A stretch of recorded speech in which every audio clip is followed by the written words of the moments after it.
இருக்கட்டும். படி. கண்மணி அன்போடு காதலன் நான் எழுதும் கடிதமே. பாட்டாவே படிச்சிட்டியா?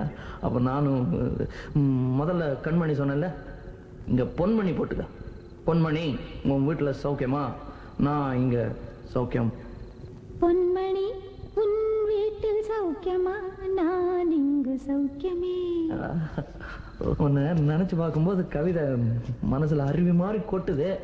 ஆனா அதை எழுதணும்னு உட்காந்தா அந்த எழுத்து தான் வார்த்தை. உன்னை எண்ணி பார்க்கையில் கவிதை கொட்டுது, அதான். அதை எழுத நினைக்கையில் வார்த்தை முட்டுது. அதேதான் பிரமாதம். கவிதை கவிதை படி. கண்மணி அன்போ